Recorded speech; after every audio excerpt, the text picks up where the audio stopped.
Hola, ¿qué tal? ¿Cómo están? Estamos acá en la vereda de El Juguete Rabioso Libros, en la ciudad de Rosario, en una esquina tradicional, la Prida y Mendoza, donde nos juntamos a comprar libros, leer, conversar, tomar café. Y bueno, estamos celebrando el nacimiento del psicoanalista, escritor Germán García.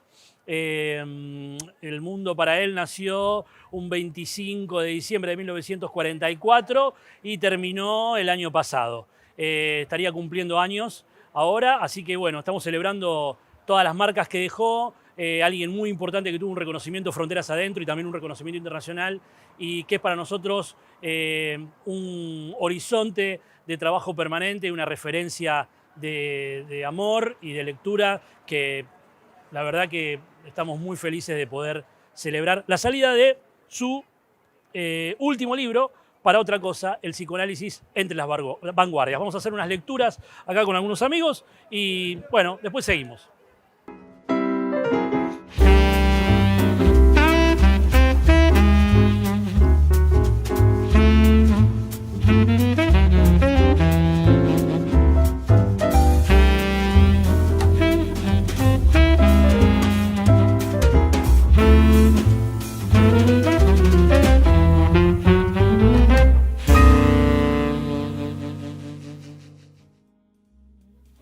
Como siempre fui enamorado de los arranques de los libros que después me gustaron mucho, voy a leer, en homenaje a Germán García, el arranque de Nanina.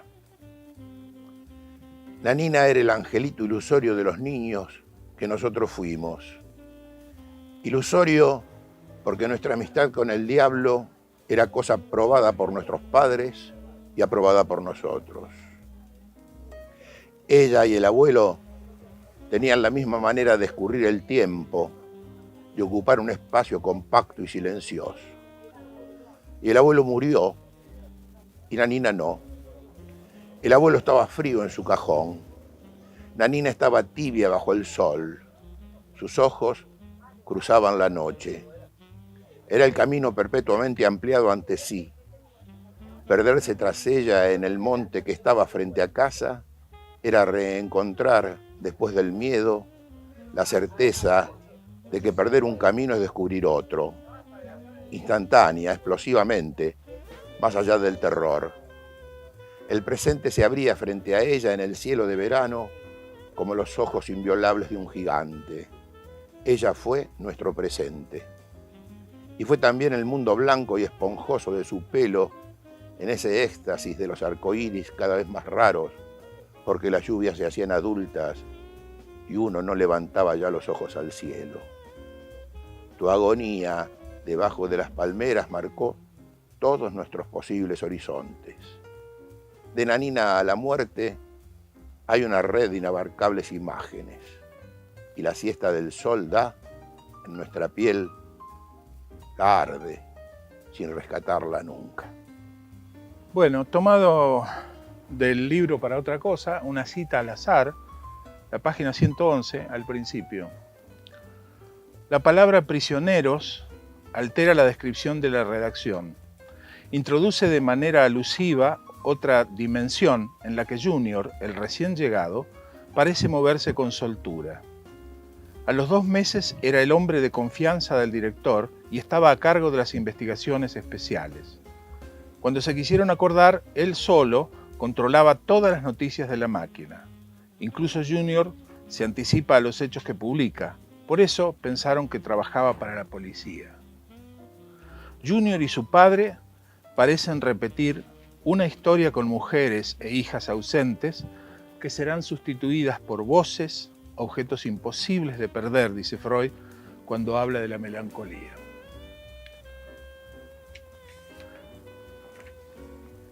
El Germán que yo conocí hace muchos años era un señor lejano. Lo crucé algunas veces, pero nunca hablamos. La primera en su institución presentando a Jacques Alain Miller cuando todavía venía a la Argentina. Para entonces yo tenía una relación mundana con el psicoanálisis y Germán era un señor tan lejano como es lejano uno de sí mismo antes de la aventura porfiada del análisis. Sin que yo lo imaginara todavía, este señor de las lejanías hablaba en las voces de Ángel Fernández cuando 34 años después me encontré un día con él en Rosario. Pero fue en 2018 cuando algo torció el camino definitivamente. Para entonces había yo iniciado la carrera de psicología en la UNR y asistía por tercer año al curso anual de psicoanálisis. Germán, a través de Ángel o con la voz de Ángel, vaya uno a saber cómo se ensamblaron, me presentaron a Mazota. Oscar Mazota era también un señor lejano para mí.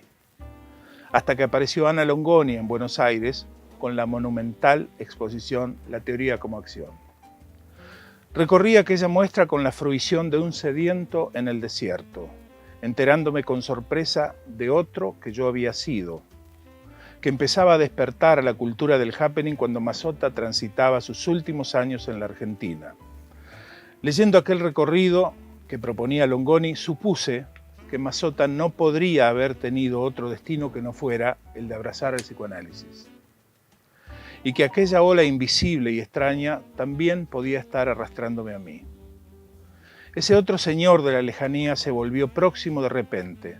Le bastó una tarde para reconectar parte de esa vida que yo había extraviado, hizo de que aquello reapareciera en un paisaje con desapariciones que también cinceló mi vida. Y llegó de la mano de Ana, de Ángel, de Germán García. Entonces aquella ola trajo para mí un nuevo modo de estar en el curso anual, junto a toda esta banda de gente tan extraña y tan próxima a la vez.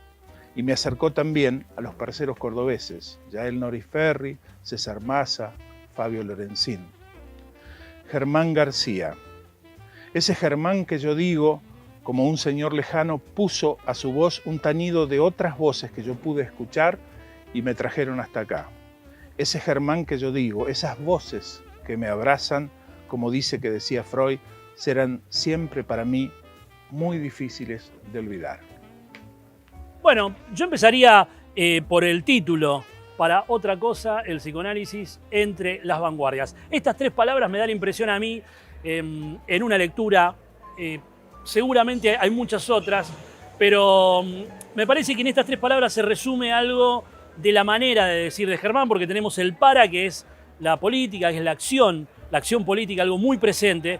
Para Germán García, la política tenía mucho que ver con la acción del significante, como él le gustaba repetir. Es decir, con una palabra que queda dicha y hace su obra más allá de las intenciones de los hablantes y de los oyentes. Otra marca la diferencia. En psicoanálisis hablamos siempre de la otra escena, esa escena distinta, diferente a la escena habitual, y cosa que en psicoanálisis tiene mucho que ver con lo real. O sea que en esas tres palabras donde aparece la política, aparece la diferencia, por lo tanto el deseo y lo real, me parece que se resume un modo de escuchar y de decir de Germán García. Digamos así, un nudo, uno de los tantos nudos de Germán García, la política, el deseo y lo real. Bueno, muchas gracias. Me tomó de sorpresa esta invitación a leer algo de este libro de Germán García, pero fue una sorpresa grata. Debo decir que yo lo conocí a Germán García más como escritor que como psicoanalista. Leí de él hace muchísimos años justamente un libro sobre Macedonio Fernández extraordinario que se llama La escritura en objeto, y leí en algún momento su novela Nanina, y mucho después algunos textos sobre psicoanálisis. Así que del escritor Germán García, este principio de su libro, el mito de la originalidad, de un epígrafe que dice: las ideas que voy a exponer son absolutamente mías, nadie las encontró en otro autor antes que yo, Macedonio Fernández. Y dice el texto de Germán: los sueños son como esas sombras de la Odisea, según Sigmund Freud, que despiertan a la vida cuando beben un poco de sangre. Los sueños de la vanguardia despiertan con el tema de la originalidad, pero la materia que los constituye es la repetición y la recurrencia. Hay una cita: más que como una negación o disolución del pasado, La originalidad de la vanguardia se concibe como un origen literal, como un comienzo desde cero, como un nacimiento. Una tarde de 1909, conduciendo su automóvil, Marinetti cayó en la cuneta de una fábrica, inundada de agua, y salió de ella como si saliera del fluido amniótico, convertido en futurista sin antepasados. Esta parábola de la autocreación absoluta que comienza con el primer manifiesto futurista funciona como un modelo de lo que se entiende por originalidad entre los vanguardistas del principio del siglo XX. Esta cita pertenece a Rosalind Krauss, texto llamado La originalidad de la vanguardia y otros mitos modernos. Sigue Germán. El fluido del que salió Marinetti, en el que décadas después nombra a Flurus, ya era una recurrencia al calendario racional, basado en el sistema decimal que debía sustituir al antiguo y sagrado calendario gregoriano. Comienzo cero, ruptura total con el pasado. Otra cita. Los mitos del comienzo o del nuevo comienzo de la historia ceden el paso con la decadencia de la herencia de la Ilustración a los mitos del progreso y después a los nuevos mitos de la decadencia de la civilización ciudadana y el fin de la humanidad. Esta es una cita de Hans Robert Jauss, La transformación de los modernos. Sigue Germán. Jacques Lacan proponía una paradoja. La repetición es lo único que no se repite. Así lo entendió Descartes al afirmar que el comienzo absoluto del cogito que cortaba con la tradición del pensamiento era, a la vez, una recurrencia al origen racional de la humanidad. Bueno, esto es el libro de Germán. Gracias. No, quería contar esto de cuando lo conocí a Germán García. Él tenía 25 años más que yo, pero era mucho más joven que yo. Porque él no hablaba nunca desde la superioridad de la experiencia. Eso era llamativo, nunca. Te hablaba desde su experiencia acumulada, desde un saber que él tenía, etcétera, etcétera, sino que más bien él ponía el saber del lado tuyo, ¿no? Es como que siempre estaba recuperando tu dignidad de hablante y te hacía saber que vos sabías algo que no sabías que lo sabías, pero que lo estabas diciendo. Y como lo estabas diciendo, él lo registraba amablemente, lo alojaba, lo escuchaba y te lo devolvía. Y en esa ocasión eso se materializó en una frase que al despedirnos me dice, Capo, yo le había dicho a él, en función de algo que veníamos conversando, usted me hace acordar a mi abuelo. Él se queda con eso, se lo guardó y cuando nos estamos despidiendo me dice, me hubiera gustado más que me dijeras que te recordaba a tu hijo. Y nos reímos y nos fuimos. Pero yo me quedé con eso porque había tocado un real de la cuestión de lo que veníamos conversando, de cierto apego mío al pasado y cierto descuido del porvenir. Y claramente tenía razón, digamos. Germán García para mí en ese momento fue toda una intervención que hizo, así, esas intervenciones al paso express que hacía él. A mí me interesaba mucho más Germán García por el porvenir que me planteaba, por ese comienzo en la vida que significaba para mí, que por el pasado que empezaba a importarme solamente en función de una traducción presente de cara al futuro, de lo que yo quería construir para adelante. Así que ese oído para pescar en el aire la política, la diferencia y lo real del otro, me parece que está muy bien ahí, ¿no? Muy bien marcado. Una marca de lectura, una precisión histórica. El psicoanálisis se situará entre el discurso romántico y el positivismo de la ciencia de entonces, al proponerse una transformación de la razón ilustrada que incluya las pasiones excluidas. Quisiera recordar también al Germán Oral y una definición de la historia que en algún momento diera, que es la siguiente. La historia es lo que limita la posibilidad combinatoria de cada sujeto. A mí me parece que Germán García tenía muy claro algunos puntos, muy en claro algunos puntos de Sigmund Freud, a quien él decía haber leído con pasión y claramente se notaba. Por ejemplo, en un texto muy famoso que es El malestar en la cultura de Freud, aparece con precisión dos aspectos no muy amables de la condición humana, por decir así, que tienen que ver con que no queremos saber nada, ¿no? No queremos saber nada. Después en Lacan va a aparecer esto como el deseo de dormir, el rechazo del saber, el desconocimiento del yo, o el yo como pasión de desconocimiento. Pero en Freud está muy claro, ¿no? No queremos saber nada, no queremos saber demasiado. Y por otra parte hay un empuje, una pasión de autoaniquilamiento, ¿no? Es decir, que nos gusta ignorar y nos gusta matarnos, ¿no? Y en ese sentido me parece que Germán García funcionaba precisamente como un obstáculo.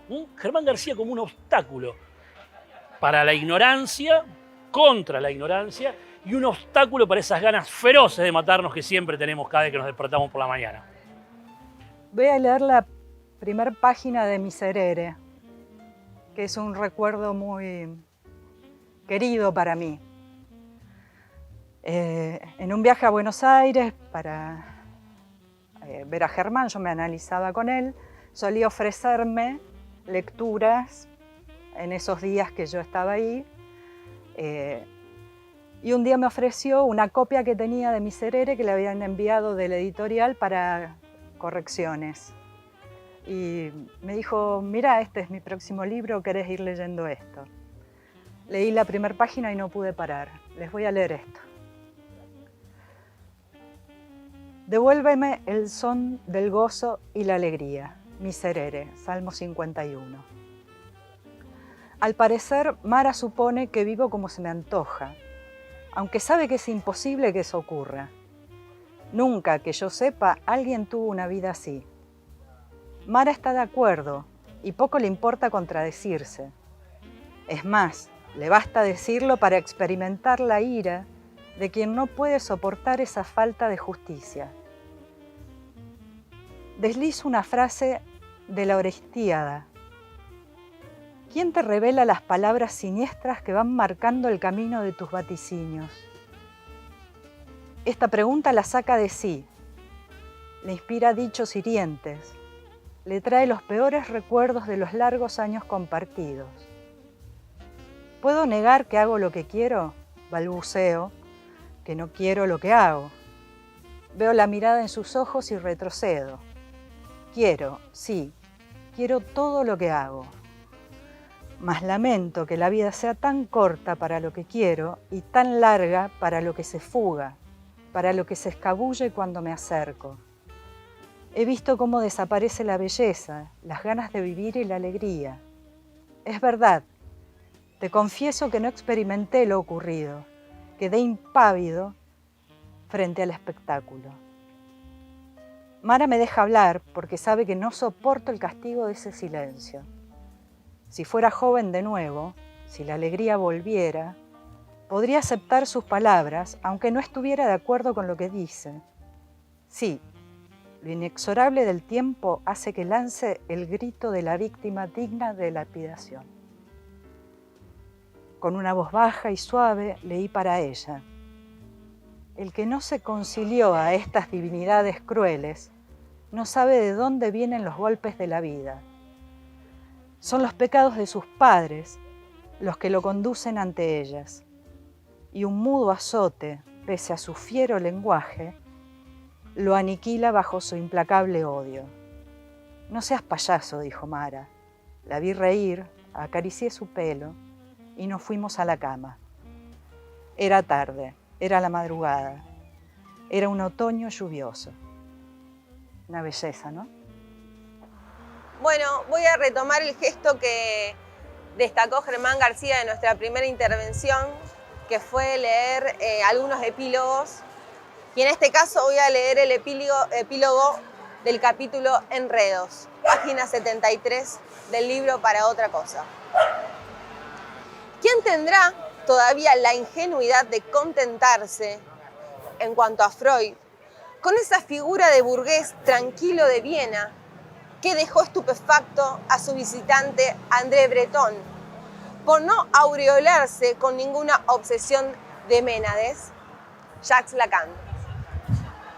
Bueno, elegí un párrafo de la página 115 del capítulo que se titula Macedonio Fernández una vez más.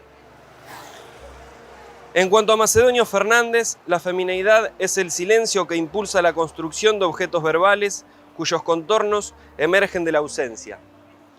Entre Macedonio Fernández y James Joyce pasa el río de una adivinación que siempre resulta fallida para los hombres, en tanto proviene del silencio de una mujer o de los desvaríos del goce femenino. El superyo, a pesar de su mala prensa, es quien impone al yo los deseos del ello. Es quien, además de prohibir, también exige que los anhelos se cumplan. Hoy se habla en una retórica gótica de un empuje al goce y se dramatiza al complaciente consumidor que ni siquiera se atreve a ser cliente. Elegí este párrafo porque ubica una posición política y porque habla del coraje. Muchas veces alguna gente se enojaba con Germán.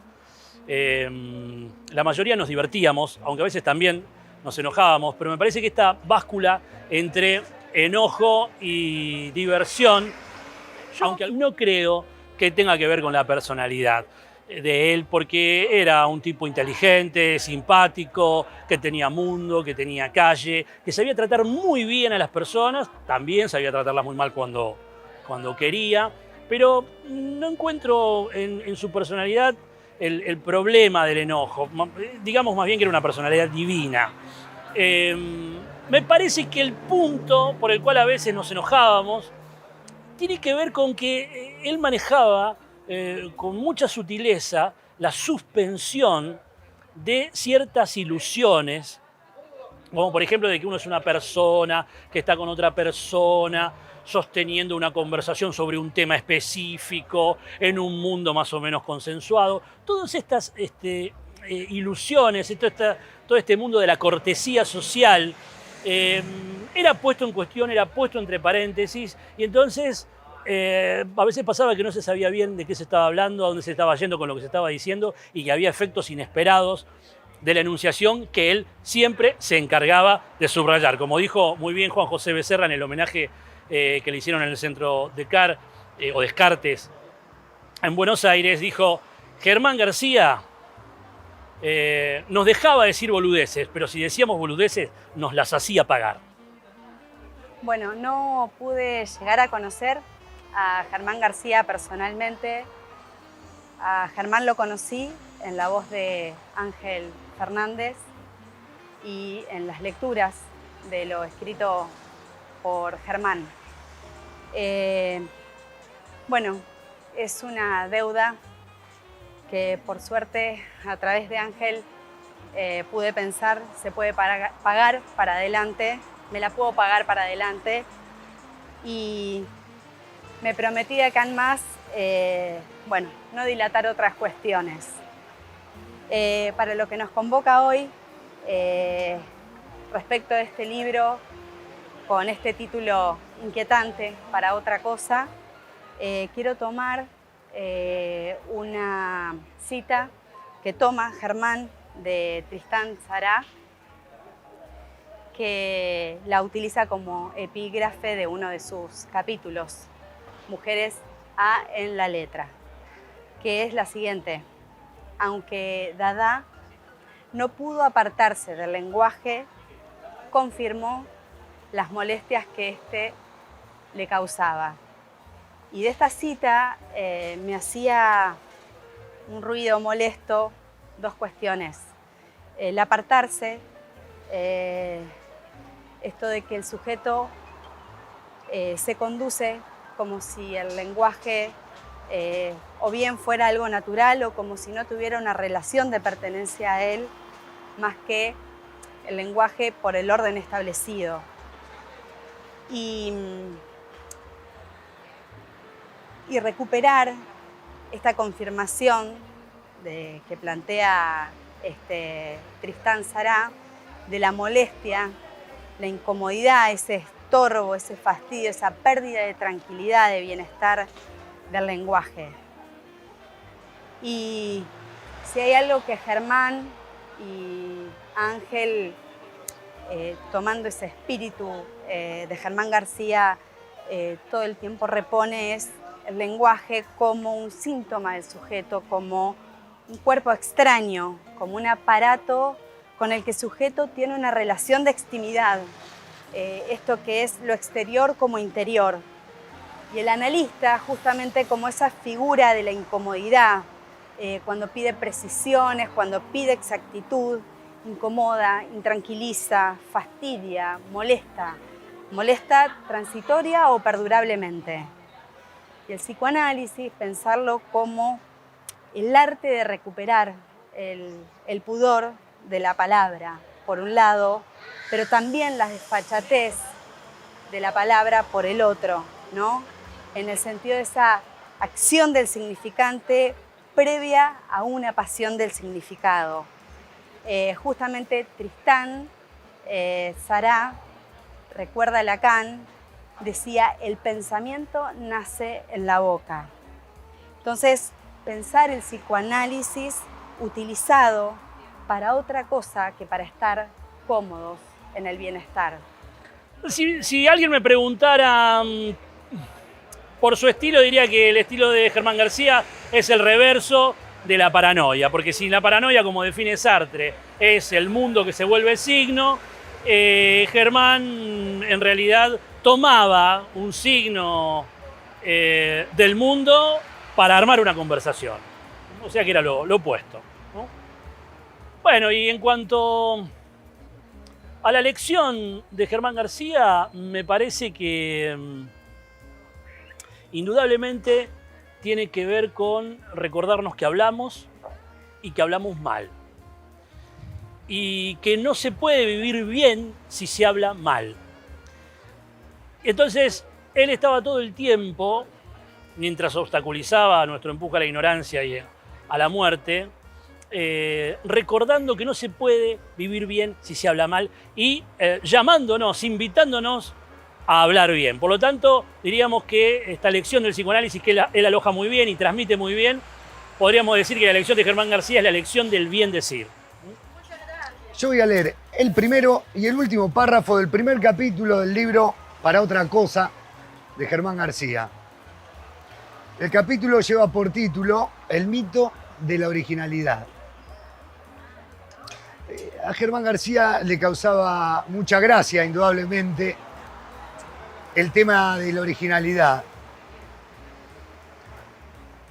Hay una anécdota que cuenta Ángel Fernández de una de las tantas conversaciones que tuvo con Germán García, en la que Ángel, en tono de confesión, le dice a Germán que el 80% de lo que él enseña en sus clases se lo roba a Germán García, pero que el 20% restante es de su producción, es de su cosecha. A lo cual Germán, implacable, le respondió: nah, el 20% restante se lo robarás a otros. Bueno, aunque quizá no haya sido una originalidad suya reírse del mito de la originalidad, quizá tuviera que ver con su identificación, con su amor por Macedonio Fernández, quien se rió de la originalidad antes que nadie. Bueno, el capítulo comienza con palabras de Macedonio a modo de epígrafe. Las ideas que voy a exponer son absolutamente mías. Nadie las encontró en otro autor antes que yo. Y dice Germán García: los sueños son como esas sombras de la Odisea, según Sigmund Freud, que despiertan a la vida cuando beben un poco de sangre. Los sueños de la vanguardia despiertan con el tema de la originalidad, pero la materia que los constituye es la repetición y la recurrencia. Y termina el capítulo diciendo: Freud había inventado su propia vanguardia con su sentido en el sinsentido. Estaba entre las otras sin saberlo y sin reconocerse en la lectura estética que podían hacer de sus verdades científicas. Es una lección. El aire de familia de una época puede no ser reconocido por quienes lo constituyen, de la misma manera que los padres suelen no reconocer nada de su deseo en las respuestas de sus hijos. Claro. No, quiero leer un pequeño fragmento de Para otra cosa, más que nada porque me resuena en la idea que Germán García se hacía de lo que era un psicoanalista, de lo que era esa invención freudiana del psicoanalista, que muchas veces está asociada a la infatuación, a la impostura, a cierto prestigio imaginario de una función un poco exótica. Y yo creo que él desarticulaba eso, deshacía ese mito, digamos, ¿no? Del psicoanalista sabio, erudito, sano, bueno y exitoso, ¿no? Y lo pone muy bien en un apartado que se llama La caldera del diablo, y dice así: Witold Gombrowicz afirma que en cada ciudad importante existen unas personas que en conjunto ocupan no más de una confitería, perorando sobre la literatura y el arte, queriendo imponer sus gustos y sus caprichos. Se trata de gente ansiosa que busca en un consenso acotado alguna seguridad, alguna manera de delimitar lo valioso para poder saber lo que valen. Allí el escritor malo no puede decir nada porque es malo, y el bueno dice poco por la prudencia que le imponen sus múltiples y muchas veces ilusorias responsabilidades. Valéry está de acuerdo. Y cita: París encierra, combina, consuma y consume a la mayor parte de los hombres brillantes e informados cuyos destinos los han llamado a seguir las profesiones delirantes. Llamo así a todos esos oficios cuya materia es la opinión que los otros tienen de uno. Las personas que los ejercen, abocados a una eterna candidatura, están siempre necesariamente afligidos de cierto delirio de grandeza que un cierto delirio de persecución atraviesa y retuerce sin cesar. En este pueblo de únicos reina la ley de hacer lo que nadie nunca ha hecho antes y que nadie nunca hará. Es, cuando menos, la ley de los mejores, es decir, de aquellos que tienen la voluntad de querer claramente algo absurdo. Me acuerdo cuando alguien le preguntó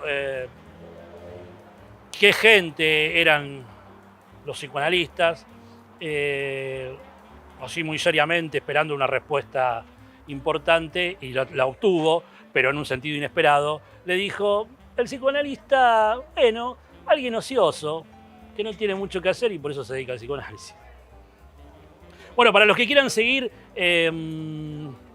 leyendo Germán García, Los ecos de un nombre, ABC, la cultura del psicoanálisis, esta revista está llena de artículos sobre Germán excelentes, de gente que lo quiere mucho, que lo lee, lo estudia y que soporta de alguna manera las consecuencias del deseo de Germán García. Así que es para leerlo. No, para finalizar, me acordaba de Borges cuando habla del hacedor. Y Germán García era un gran hacedor de libros, de instituciones, de redes, de bibliotecas. Era un gran hacedor. Pero quizás su marca, para mí, esté más vinculada a todo lo que él sabía deshacer. Porque él sabía deshacer ilusiones destructivas, sabía deshacer banalidades que obstaculizaban la conversación, jerarquías imaginarias. Yo acá me anoté paranoias, maldiciones, cosas maldichas. Él sabía deshacerlos. Tenía esa virtud indicativa, como él bien dice, de abrir ese claro en el bosque para que la conversación tenga lugar y por lo tanto el deseo encuentre un punto donde alojarse. Así que creo que esa función de alguien que sabía deshacer lo que no nos dejaba conversar y por lo tanto no nos dejaba transformar algo de nuestra posición de sujetos y por lo tanto también de la relación objetiva que tenemos con el mundo, con los otros y con nuestro propio cuerpo, me parece que esto era una marca muy de él, abrir ese claro, deshacer lo que obstaculizaba. Bueno, y lo lograba perfectamente.